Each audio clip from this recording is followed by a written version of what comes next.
Quelque part sur Terre, il y a un endroit appelé le champ de Swainson. Je n'y suis pas allé depuis un moment, des années peut-être. Je passe devant tout le temps, mais cette fois pour quelque obscure raison, je m'y suis arrêté. Je me rappelle quand j'étais enfant, les gens disaient que le champ était hanté. Personnellement je ne crois pas aux fantômes, mais c'en fut assez pour capter mon attention. La chose bizarre avec ce champ, c'est que c'est juste un champ. Pas de maison abandonnée, ou de structures étranges ni rien. Tout ce qu'on voit est la grandeur vide du champ. Quand j'étais enfant, on y allait chaque nuit d'Halloween. C'est marrant que je m'en souvienne maintenant. Tous les enfants dans mon école voulaient faire des masques le jour d'avant Halloween.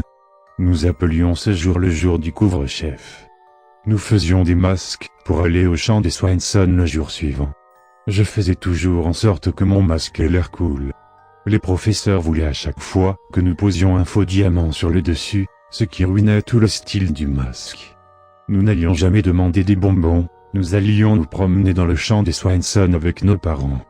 Mais nous ne devions jamais parler du champ, où y restait une autre nuit que celle d'Halloween. Mes parents et ceux des autres enfants ne nous surveillaient jamais quand nous marchions, peu importe les folles actions que nous pouvions faire. Nous ne nous regardions jamais dans les yeux et il était interdit d'enlever nos masques avant que nos parents nous le disent. Il y avait aussi ces gens qui allaient dans les bois autour au lieu d'aller dans le champ. Je ne les reconnaissais jamais venant de mon village. Quand je les voyais, je trouvais qu'ils ne bougeaient pas comme des humains, mais comme des cerfs. C'était une sorte de sautillement dans les ombres des arbres, mais ils marchaient sur deux jambes. Ils avaient des super costumes, ils semblaient presque vrais. Ils étaient complètement noirs avec des bouches sur le dos, devant, derrière et les côtés de leur tête. La raison pour laquelle je peux affirmer que c'était des bouches était qu'elles étaient plus grises que le reste.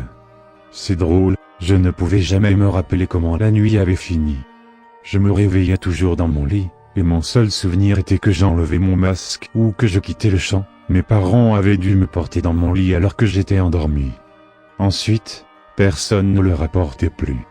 Les grands pouvaient devenir fous si vous parliez de fantômes ou d'enfants dans le champ. Je me souviens même d'un enfant qui avait été emprisonné pour avoir dessiné lui-même le petit diamant sur le dessus du masque. Je me souviens avoir été assez ennuyé à cause du fait que s'il la détestait tant que ça, pourquoi il nous la faisait porter? Avant les vacances de Noël, les professeurs voulaient nous raconter une histoire sur le champ de Swainson. Ils voulaient nous la raconter quand le soleil se levait très, très tard. L'histoire était que les gens pouvaient entendre les voix d'enfants dans le champ. Je ne savais pas trop pourquoi ils nous ont dit ça, mais personne n'a jamais demandé. C'était quelques jours avant Noël donc je n'avais aucune raison d'y penser. Le professeur disait que le champ était un endroit spécial, et que vous ne deviez jamais y aller tout seul. Et c'est la première fois que j'y suis allé depuis presque 12 ans.